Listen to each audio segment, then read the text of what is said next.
Hello, my name is Blake Moreno, and today I will be discussing the article titled Cinema's Sex Act by Linda Williams, which I obtained through the CSUN online database, known as OneSearch. In her article, Williams carefully and thoroughly discusses how the cultural reception of the film at the time negatively influenced the film's image. In order to support this fact, I will give a summary of the article, its analysis of the issues it has with genre and form, as well as my own evaluation of the article's contents. She explains that there are two main arguments that critics fall into. The first viewpoint is the feminist viewpoint. Many feminists agree that the sex scenes in the film go too far.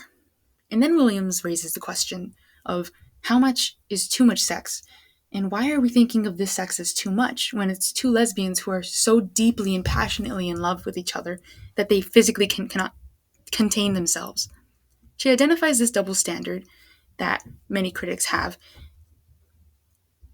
and discusses that lesbian sex is either too much, deviant, or it's too little and shy. The second argument that she explains is the sex as a form of art viewpoint. One of the ways that she discusses this argument is by comparing the way that critics talk about the sex in the film as a similar way to how art critics talk about The Birth of Venus, a very famous art piece known for its portrayal of beauty and the beauty of the human or female body. Sex and nudity, as she discusses, is a very divisive topic for Americans. We struggle to determine how much is too much and from what kind of people do we expect it from, and why the female body specifically does or does not count as art. Williams's argument herself is that it is because of the US's aversion to sex that this film needs the sex scenes in it. We need to have this kind of representation because we need to push the boundaries for what is expected of queer media. She also proposes that we should be focusing a lot more on Adele's journey into adulthood and how that manifests through the many relationships she has in her life. Williams then explains that there are two main issues that the film has according to the genre that it resides in and the way that it was filmed. The first issue is that we don't get a lot of thoughts from Adele. We don't get to see how she's thinking or how she's feeling, only from the way that she looks or says how she feels.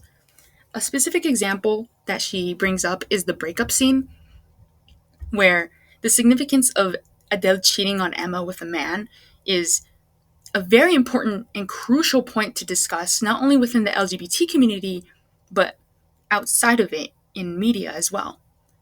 She explains that lesbian cinema brings an association and expectation of labels, and because of this scene, we're left with a discussion or thoughts of thinking, is Adele bisexual? Is she pansexual? Like, what is going on? We aren't given a clear struggle of her identity, and that is one of the limitations of the film. The second issue is that many critics seem to hold on to the idea that this film either does or does not accurately portray sex. But Williams states that the real point is not any actual accuracy of representation so much as the fact that there is a continuous history of different stylizations of sex acts, each trying to differentiate itself from previous authentic norms, quote unquote, on page 15. Williams explains that this film has a very specific place in history. It has a very specific purpose, and that it's to push the boundaries of nudity, of sexuality, of what can be shown on the screen in order to tell a specific story. Overall, Williams did an excellent job in explaining the culturally receptive feedback obtained by many critics in regard to the film Blue is the Warmest Color. However, we also must examine what the article lacks in its own arguments. Firstly, what does the article do well on? She highlights how the film fleshes out Adele's character a lot more than the original graphic novel does. specifically with the very quiet moments in which Adele is just going about her daily life, either eating, talking to her parents, with her friends, or even teaching students at school. She seems more alive, more driven. There are many different aspects to her outside of Emma. However, the article also lacks a very descriptive counterargument.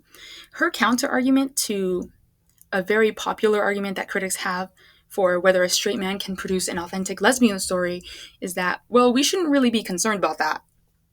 As long as it's in place and supports the film, then why think about it?